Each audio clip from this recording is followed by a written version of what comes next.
Думаю, последнее, что приходит в голову большинству людей при слове «Таджикистан», это образ коллекционного антикварного автомобиля. Скорее «Газель» или «Копейка Жигули», не в обиду будет сказано. Но не создавайте себе стереотипы. Они на то и созданы, чтобы их ломать. В республике много настоящих ценителей, фанатов ретро-автомобилей. В поисках какого-нибудь грузовика военного времени или Кадиллака, выпущенного ограниченным тиражом в 50-х, они ездят по дальним весям и кишлакам. И, как ни удивительно, находят именно там, в глухих таджикских кишлаках, а не на выставке где-нибудь в Монте-Карло. Не все вещи с годами дешевеют. На этом поле таджикские коллекционеры выставили старые автомобили. Они имеют свою цену, историю и личную характеристику. Это первая такая выставка для Таджикистана. Выставку «Авторетро Душанбе» приурочили ко дню рождения столицы. Местные коллекционеры выставили 80 автомобилей 1931-1970-х годов выпуска. 20 лет тому назад. Самого старого железного коня пригнал Рахимджон Назаров из города Вахдат. Старые коллекционные машины – главная страсть братьев Назаровых. Здесь они представили 10 ретромобилей, а всего их в семье 25. Мотор временно я мотор чемондагимча. «Опель Адмирал» – старейший и самый дорогой автомобиль в стране. Особая гордость Назаровых. На сборку и ремонт Рахимджон потратил почти 20 лет жизни. Но какие-то запчасти не может найти до сих пор. Для «Опель Адмирал» найти запчасти очень сложно. Какие-то мы приобретали за рубежом, некоторые переделывали сами. Сборка таких автомобилей – очень тяжелая работа, требующая терпения. Сейчас осталось немного доделать. Как все закончим, тогда подарим городу. Абдушукур Одинаев никому не собирается дарить свой боевой автомобиль, не думает и о продаже, хотя ему постоянно предлагают хорошую цену. Это бронированный автомобиль. На нем в советское время ездили только первые лица республики. Советский лимузин – так называет свой автомобиль Абдушукур. Когда он его покупал, у него не было ни мотора, ни карбюратора, ни кардана. Коллекционер собирал каждую гаечку по всему бывшему Союзу и сделал все собственными руками. Лимузин по всем меркам раритетный. Эту марку выпустили в 30-х годах в количестве всего 12 штук.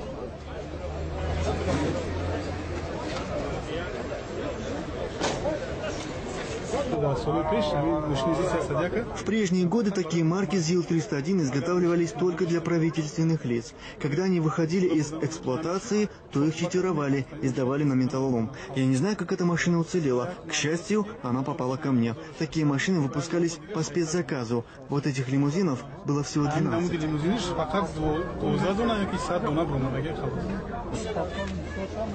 Выставка коллекционных автомобилей стала неожиданным подарком для неизбалованных душанбинцев. Видя такой интерес, власти города предложили клубу ретроавтомобилистов помещение для их драгоценных антикварных экземпляров. Антикварными автомобилями в Таджикистане владеют и министры, и простые смертные. Это особая национальная любовь. Попавшие на выставку, иностранные экспаты не скрывали удивления, что в такой небогатой стране есть такие авто и такое сообщество коллекционеров-фанатиков.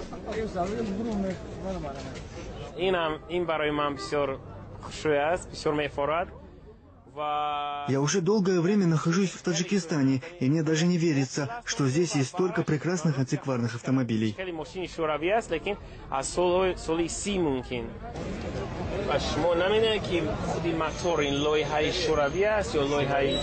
Англичанин Дэвид Харпер в Душанбе впервые увидел модель старой европейской машины. Это знаменитый Opel, который делали на заказ для первых лиц государств.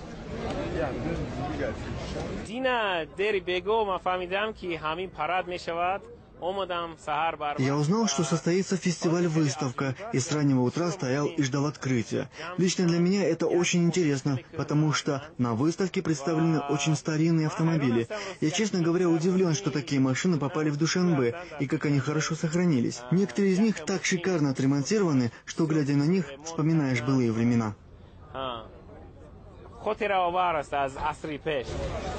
Владельцев коллекционных авто мало интересует их функциональное предназначение. В данном случае машина как раз роскошь. Для них важнее возраст и история. Автомобиль Рустамбека Рауфова привлек всеобщее внимание именно своей историей. Вездеход ГАЗ-67Б – военная машина. В годы Великой Отечественной войны на ней ездили генералы армии и в силу технических характеристик разведчики. Такой больше ни у кого нет, говорит хозяин.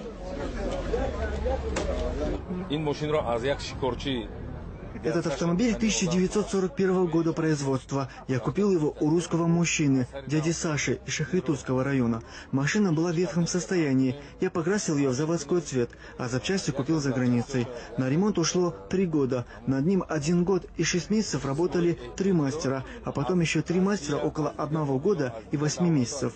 Я готов потратить столько средств, сколько потребуется для полного ремонта, потому что на таком ездили только генералы. После войны каждой советской республики раздавали по одной такой машине, и тогда на них разъезжали чиновники.